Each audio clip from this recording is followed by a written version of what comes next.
This is Tam Parchuri, And this is Andrew Tam. and we're from Miss Wilkening's 5th hour AP Biology class. And this will be a podcast about polar bears.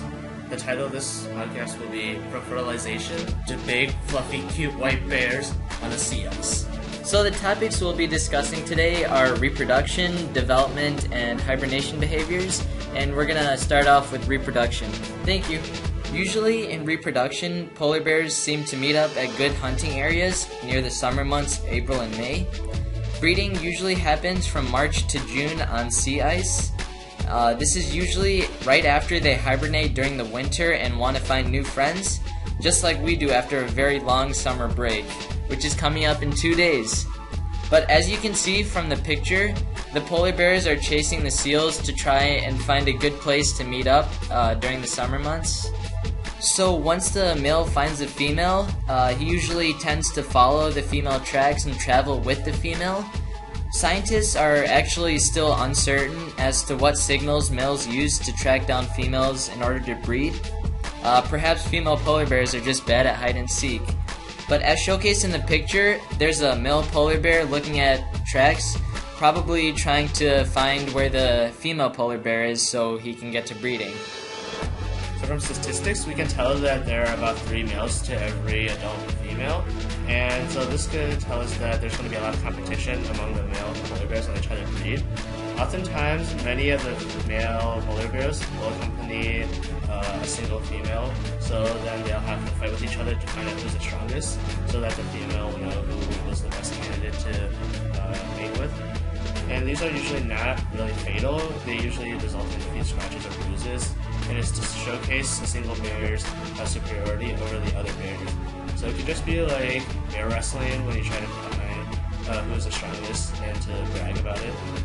And then when they are ready to attack each other, usually they'll just lower their heads and find their ears and give a line-like roar to try to scare away other polar bears during the fight.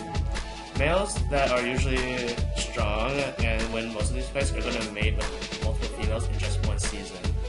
You can see that in the picture, there are a few polar bears fighting each other, trying to showcase to the female who's the strongest. So as you can see in the picture, there's a male and a female polar bear traveling together. Basically, once a female polar bear and a male polar bear are paired with each other, they only stick together for about a week. Females automatically get ready for mating when they're with the males, and they dance with each other, which is kind of their way of mating. So basically, after 1 week, the male will leave in search of another potential mate. Only pregnant female polar bears stay in dens during the winter. Alright, now we're going to start talking about the development of polar bear cubs. Usually, after the females have mated, they will play another game of hide and seek, where they will build a den inside of the ice for many months, where they will live during their pregnancy period, and they will have to eat plentiful amounts of food in order to survive and to nurse the cub when it's ready to be born, and to also care for it while the female's pregnant. This is somewhat similar to hibernation, but not exactly the same, because this is also related to how the female polar bear has to give birth. And during this period, they will slow down their heart rates, but they'll also keep the temperatures the same, because they need to keep their metabolism and their life functions at the same in order to survive. But they'll also use their reserves to live until the cub is born, and usually the female polar bears will have to gain around another 200 kilograms of fat to live through this period. And the cubs are usually born around the winter months, and they need the stored reserves from the female polar bear for around 6 months for the nursing period. The cubs sometimes have to go outside to get used to the outside weather, and the mother will care for the cub over the next 2 years.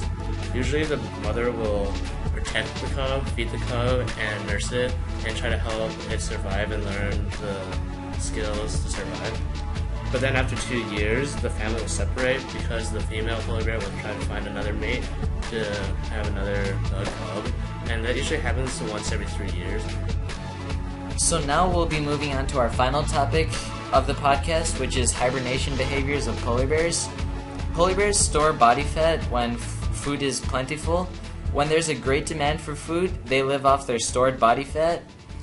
However, polar bears don't enter deep hibernation, and only female pregnant polar bears hibernate. The reason for this is because the female polar bears need to give birth and be extremely protective of their cub, whereas the male polar bears usually just leave in search of a new mating partner. Since the ice caps are receding, more humans are coming in contact with polar bears. Polar bears usually tend to act viciously toward humans to protect their homes and their young ones. Researchers have figured out that non-hibernating polar bears during times of food scarcity can utilize their energy very similarly to hibernating polar bears.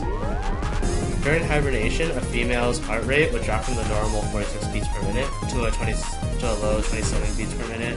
And during this time period, the female polar bears will be sleeping soundly, but they can be quickly and easily aroused.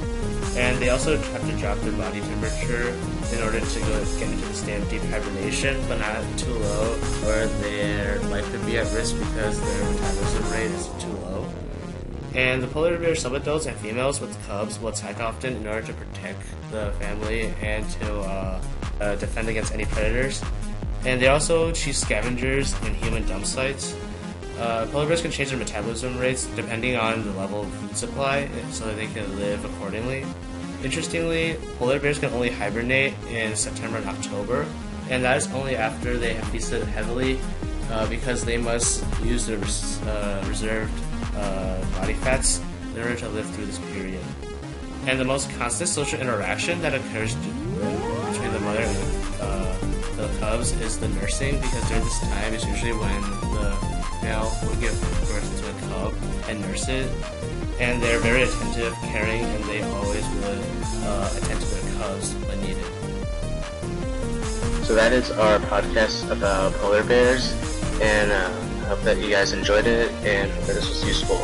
Andrew and Anurag signing out.